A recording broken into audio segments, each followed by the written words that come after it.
everybody. Welcome back here to East Texas tonight. I'm so glad that you guys got to join us here tonight. Our guest is kind of a little different. You guys might have seen him walking around, or you might know him. Familiar face across East Texas. We're spending time tonight with a man whose voice has become one of the most recognizable in East Texas for decades, Paul Gleiser. Hello.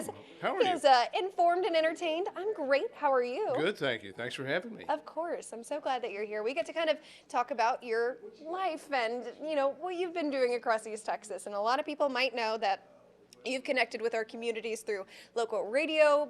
Beyond broadcasting, you've also accomplished photographer, traveler, and storyteller. Is that right? Well, I don't. Maybe accomplished is a bit generous, but certainly striving. Okay. Doing my best. Oh, well, let's talk about those East Texas roots, because obviously your journey has led you here to East Texas, and you've been here for some time. So talk about how your journey into broadcasting began. I wanted to do three things in my life from the time I was a little kid. I was fascinated by three things. I wanted to fly airplanes. I loved taking pictures. I kind of got that from my dad.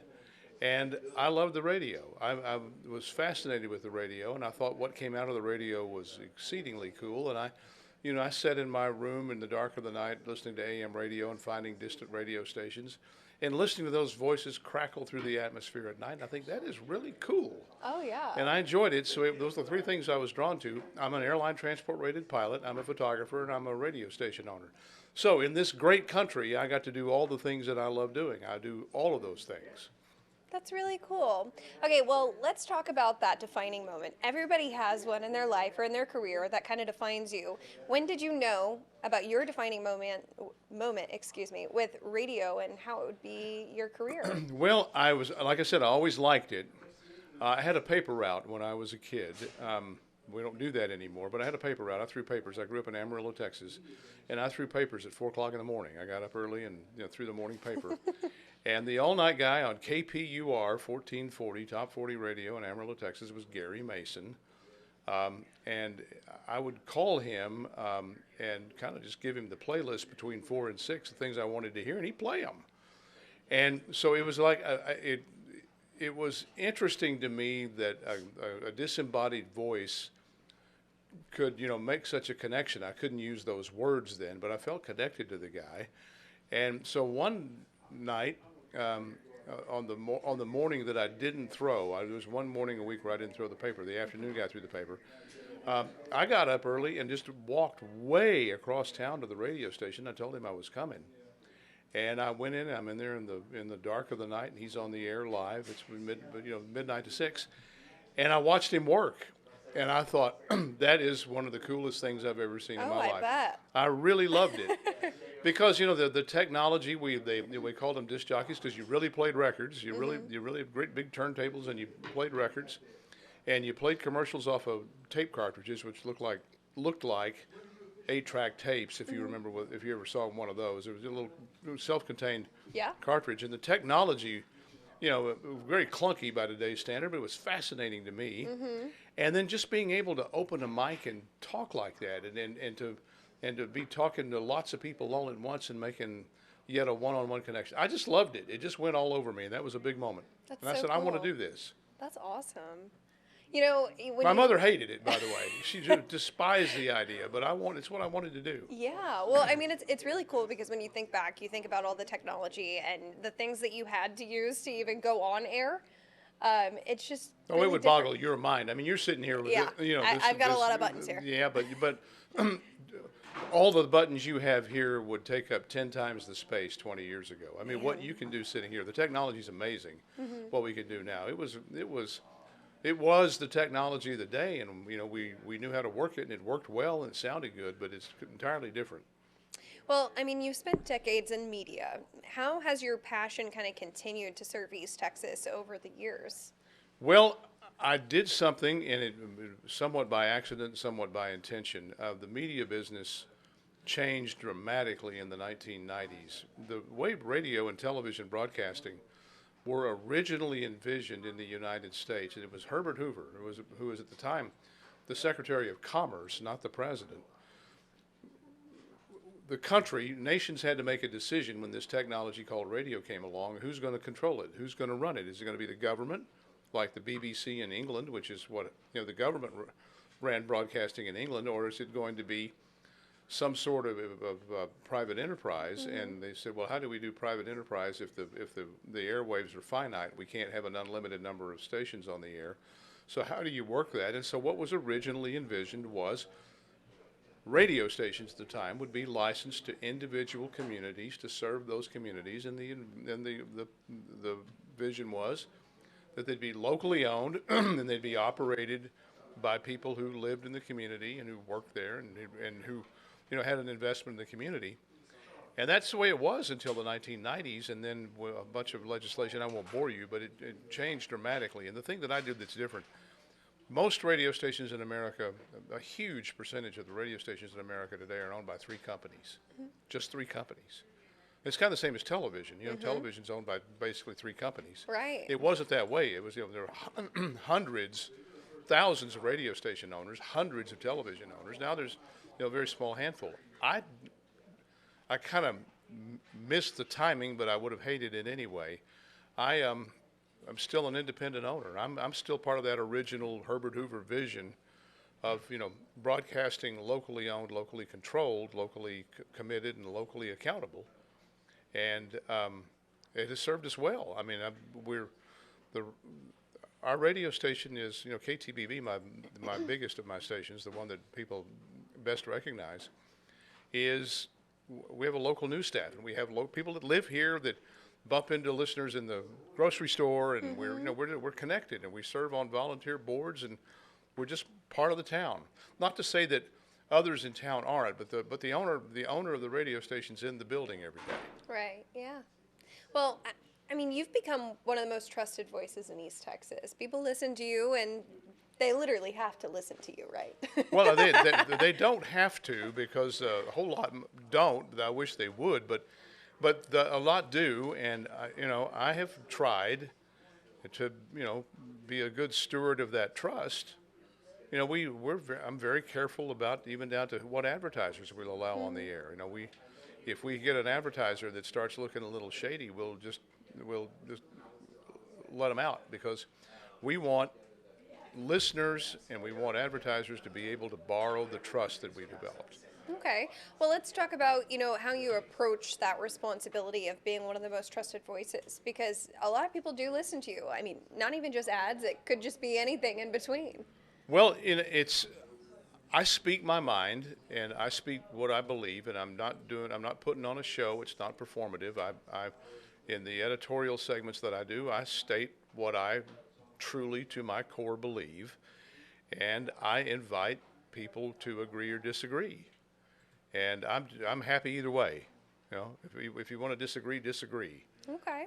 All right. Well, let's talk about your life outside of broadcasting. Let's talk about photography, because this one kind of piqued my interest a little bit. I have to tell you, you built a reputation as a photographer. Where did that passion come from? My dad was a salesman, but he had an artistic streak about him. He had an appreciation for fine art. He had a good eye, and he was a pretty good photographer.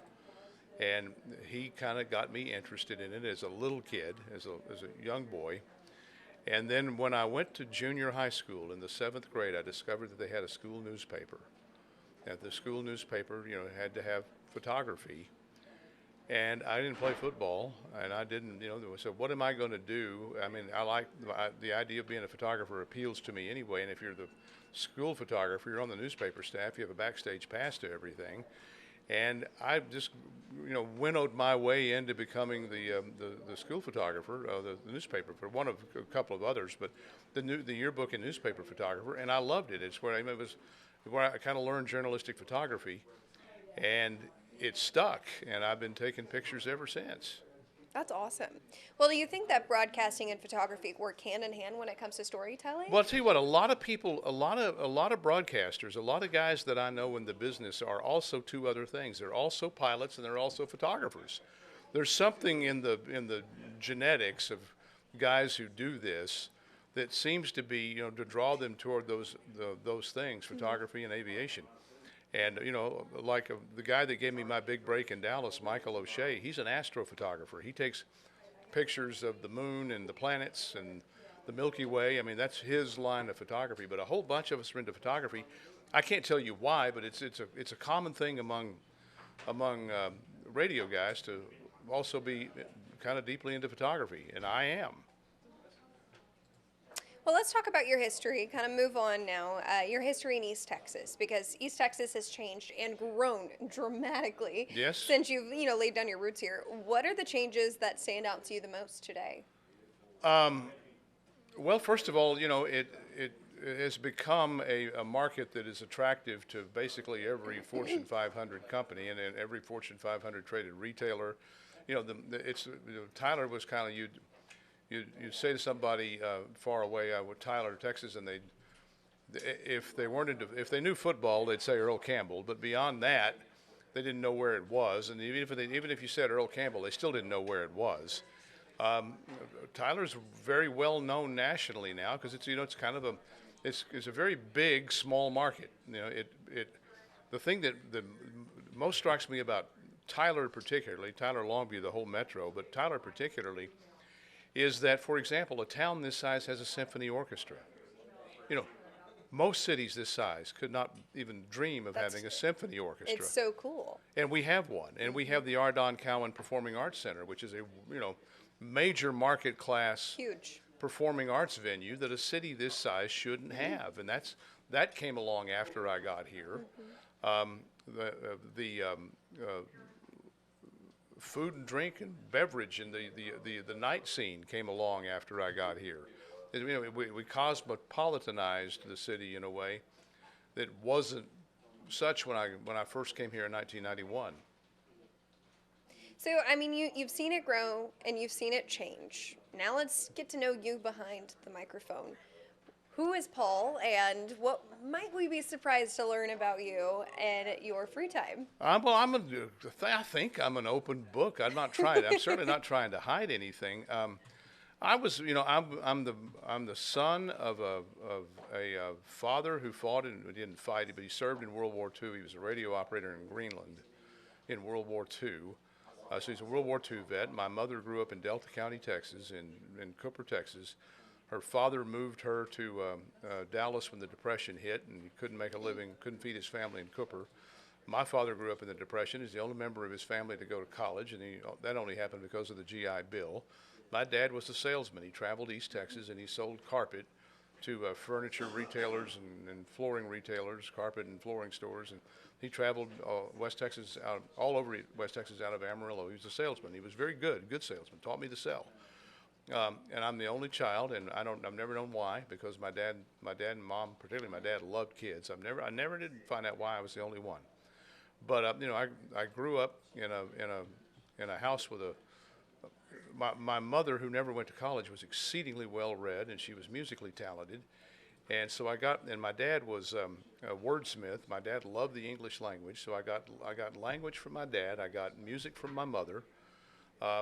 And I learned, because I didn't have any brothers and sisters, I learned to, entertain and amuse myself. Mm-hmm. And so I developed a, pretty high level of self-sufficiency, to the point where I would, tear off at 4 o'clock in the morning to go to a radio station. Mm. And so I've had parents that, particularly my dad, who didn't have any preconceptions about what I should do with my life the way a lot of parents did. And I was free to answer that which called me. And I've told you at the start of this segment what called me, the 3 things that called me. I was free to answer those things. And my mother wasn't very happy about me going into the radio business. She was when I started to have some success, but she couldn't imagine how anybody could make any money, playing records and talking about them. She couldn't imagine how that could be a career. And I had a great life because I was allowed to do that. And so I'm past retirement age, even though I have no intention whatsoever of retiring. They're going to retire me on a gurney. They're going to wheel me out in retirement on feet first, because why would I give up what I love doing? If I quit doing this, what will I do? And the next morning, what would I get up and do? I'd be wishing I was doing this. You know, I have a wife. We've been married 28 years. I met her here in Tyler. She came here when the Tyler Wildcatters baseball team came. Wow. She was in pro sports. She's a lawyer by education, but she was the general manager of the Tyler Wildcatters, and she came here, and that didn't last very long. And she wound up working for the Dallas Stars. She now teaches at SMU. So I have this weird existence. I live in Dallas. I come here every day. Mm-hmm. I've been doing that for a long time.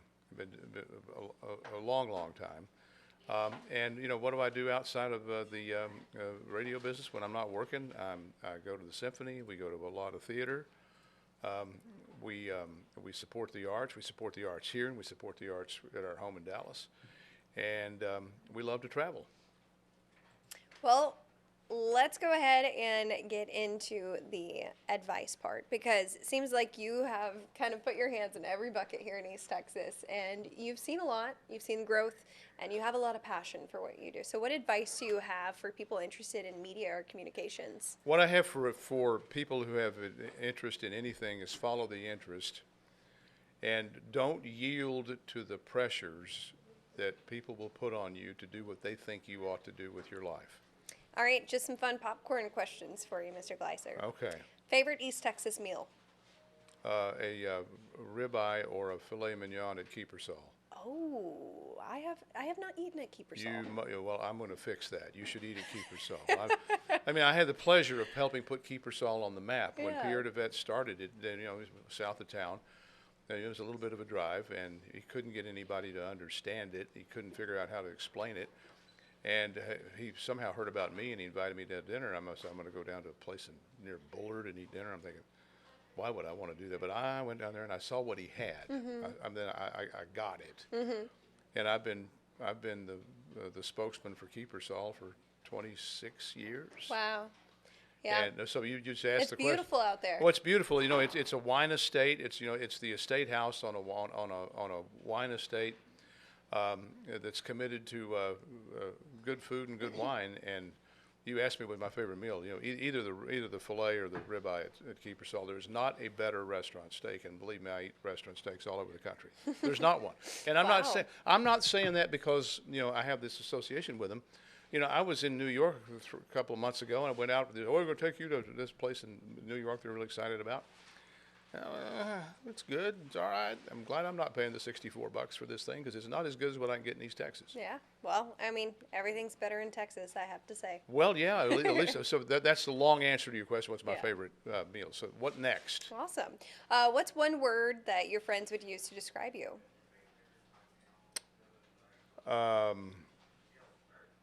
I hope it would be committed. Okay. That's what I would hope. I don't know if they would, but that's because I am committed to what I believe in. Yeah, you seem very driven, Mr. Gleiser. Paul, please. Okay. I believe what I believe, and I believe that if you're going to pursue something, pursue it. Mm-hmm. Give it all you got. All right. Well, Paul, thank you so much for joining us here tonight. Is there anything else that you'd like to share with our audience before we go? Yeah, be grateful that you live in this beautiful part of the world.